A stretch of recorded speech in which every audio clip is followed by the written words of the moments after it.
After being lost in the jungles of the Toledo district for 5 days, Police Constable Bernard Ical arrived at the Police Training Academy this morning by chopper. He was given a very warm welcome home by his wife, his children, and his superiors from the police department. Everyone was relieved to find him alive and in good health. Let me give thanks to the Almighty for having kept PC Ical safe in the jungle for 6 days. And as well as a special thank you to the Belizean people who are all praying for his safe return to his family.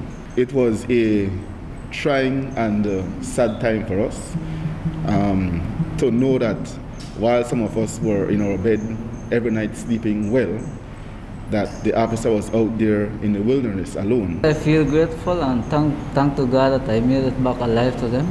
I see that you were emotional, a bit emotional outside. Yeah. Why?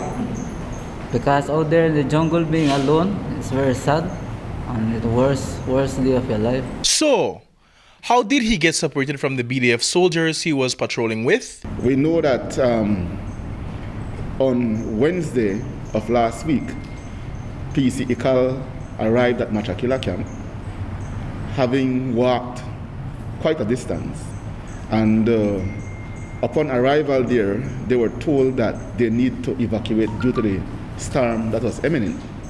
And so they right away begin to pack to depart the OP to head back to San Jose, Hawaii, which would be another minimum 14 hours walking. I was following the patrol and like I lose conscious of the patrol, and then from there I must take the wrong track, and from there I disappear and got lost. A hurricane was passing over Belize around that time. Well, the weather in the jungle is no joke to say, but it was rough. Wind, rain, everything. Where did you take shelter? My shelter, sometimes I took it in the jungle and in the cave. After stumbling around in the bush for several days, PC Ical's luck began to change when he heard the sounds of a helicopter flying over, no doubt in search of him. Our search continued from the day he went missing, and we ramped up the search party over the weekend. I personally went to Punta Gorda town and assist with the coordination of the search. And then yesterday, myself and the minister, we decided to do a flyover in the helicopter from Astrum. And while we were doing so, I told the pilot to hover over the Garcia Farm area, because we believe that if it is that he was lost, it could only be between Machakila and Garcia Farm, because that is the area that has many different picados that you can easily lose your bearing. And so we did that, hovering over Garcia Farm for about 20 minutes yesterday, hoping that PC Ical would be able to see the chopper, and that would be able to give him the ability to catch back his bearing and make his way out of the jungle. And thankfully, from what I have been briefed by PC Ical, that hovering was that helped him yesterday to have been able to regain his bearing and made his way back to the Machakila camp.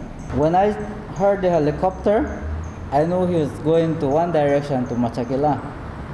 So I said, if I don't go this direction, I'm going to the wrong direction.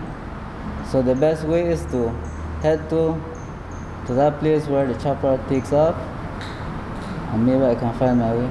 Now that this officer is safe and sound, the police commissioner and the BDF commander are in discussions to avoid a repeat of this situation where a lawman is left behind in the jungle. I'm not going to point fingers at anybody at this time. There are indeed some administrative issues that needs to be worked out, and between myself and the general, we're going to work those out. And for the cynics who suspect that maybe PC Ical went absent without leave and that he wasn't really lost. So PC Ical, his words were, he didn't want to be extracted from the jungle. He wanted to continue his 2 weeks patrol. So that goes to show the type of person he is. a very brave and courageous young man. But I said to, when the message was relayed to me, I said, no, that he has been lost for 6 days. We cannot leave him back there. His family has been worried and concerned. So it was only fitting that we brought him out so that he could reunite with his family and then reorganize himself. And then we see when he'll be deployed back to the jungle. But for now, we're going to allow him to go home with his family. Reporting for 7 News, Daniel Ortiz.